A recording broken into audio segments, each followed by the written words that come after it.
दोस्तों नमस्कार, मैं हूँ आकांक्षा त्रिपाठी और आप देख रहे हैं क्राइम्स रिपोर्ट। फिल्मों में अक्सर ऐसा होता है जिसे मरा हुआ मान लिया जाता है।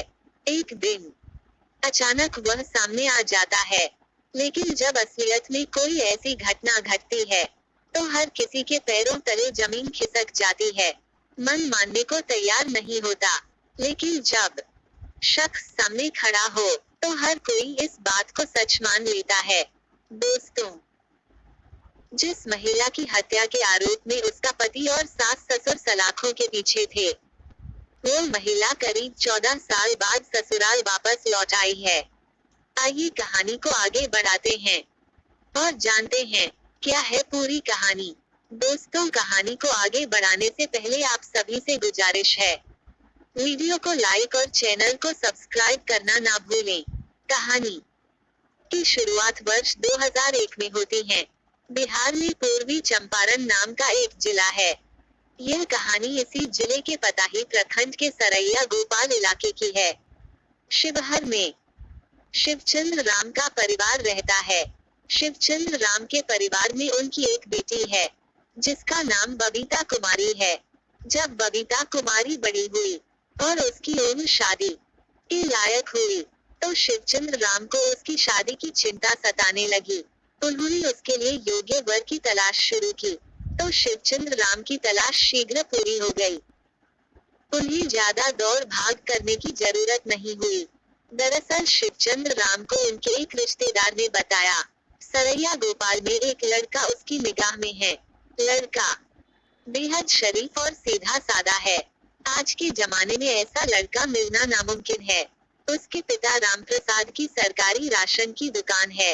अच्छा खासा खाता पीता परिवार है। अगर उनकी इच्छा हो तो वह बबीता की शादी उससे कराने की बातचीत उसके पिता राम प्रसाद से करें। शिवचंद्र की सहमति के बाद उसने राम प्रसाद से बात की। राम प्रसाद ने कहा, उन्होंने अपने बेटे विजय की शादी के लिए कई लड़कियां देख ली, परंतु कोई ऐसी लड़की अभी तक नहीं मिली जिससे वह अपने बेटे विजय की शादी कर पाते। लड़की सुंदर और सुशील हो तो वह अभी के अभी शादी करने को तैयार हैं। रिश्तेदार ने राम प्रसाद की शर्त शिवचंद्र को जाकर बताई।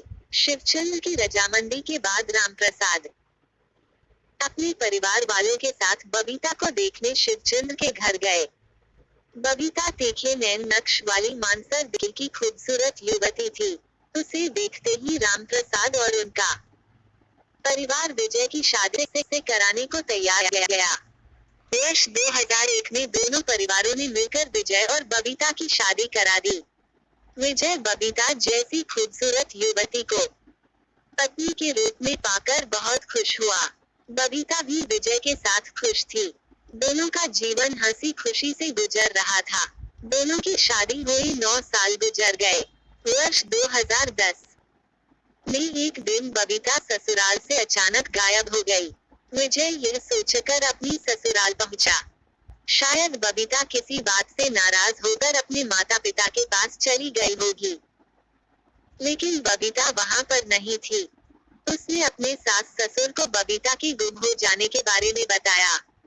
बबीता के गुम हो जाने की खबर सुनकर उसके परिवार वाले दंग रह गए। उन्होंने विजय और उसके माँ बाप पर आरोप लगाया।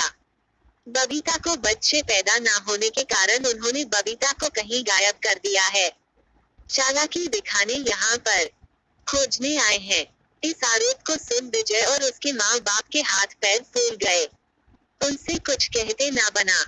बबीता के परिवार वालों ने चेतावनी भरे लहजे में विजय से कहा, शीघ्र उनकी बेटी को उनके हवाले कर दो। अगर ऐसा नहीं करोगे तो हम थाने में एफआईआर दर्ज करा देंगे। बबीता के परिवार वालों ने 2-4 दिन विजय के जवाब का इंतजार किया। जब विजय बबीता को लेकर नहीं आया तो बबीता के पिता शिवचंद्र ने विजय और उसके माँ बाप के विरुद्ध एफआईआर दर्ज करा दी, जिसमें आरोप लगाया गया था बच्चे पैदा न होने से विजय और उसके माँ बाप बबीता से नाराज थे।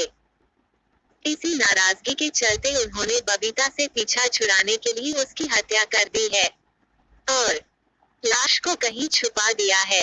एफआईआर दर्ज होते ही पुलिस एक्शन में आ गई। विजय और उसके माँ बाप को हिरासत में ले लिया। पुलिस हिरासत में विजय और उसके माँ बाप ने पुलिस को बताया, उन्होंने बबीता की हत्या नहीं की है, न ही उसे गायब करने में उनका कोई हाथ है। काफी मिन्नतें करने और दूसरे कारणों से उस समय पुलिस ने उन्हें घर जाने दिया, लेकिन उसके बाद बबीता की तलाश के नाम पर पुलिस कभी नेपाल गई तो कभी दिल्ली गई। बबीता की खोजबीन में खर्च होने वाला सारा रुपया रामप्रसाद से वसूला। जब इस खोजबीन का कोई नतीजा नहीं निकला और बबीता का कोई सुराग नहीं लगा, तब एक दिन पुलिस पुनः विजय के घर पहुंची। विजय और उसके माँ बाप को बबीता की हत्या कर उसकी लाश को गायब करने के आरोप में गिरफ्तार कर जेल भेज दिया और अदालत में चार्जशीट दाखिल कर दी, जिसमें आरोपियों को कठोर दंड देने की मांग की गई थी। 7-8 महीने तक जेल में बंद रहने के बाद विजय और उसके माँ बाप को अदालत ने जमानत पर छोड़ दिया।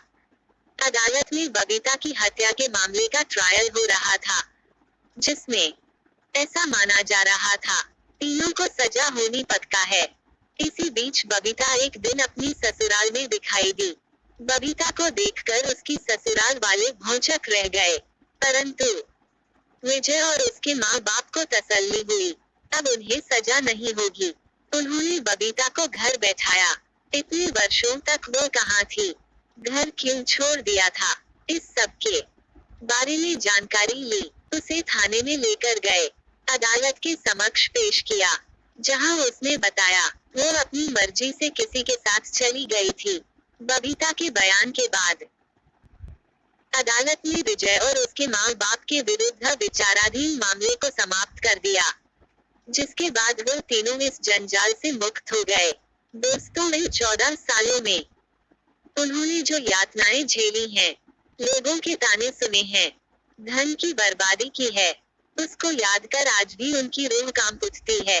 बबीता ससुराल में रहना चाहती है, लेकिन उसकी ससुराल वाले अब उसे रखने को राजी नहीं हैं, क्योंकि बबीता के कारण उनका सब कुछ तबाह और बर्बाद हो गया है।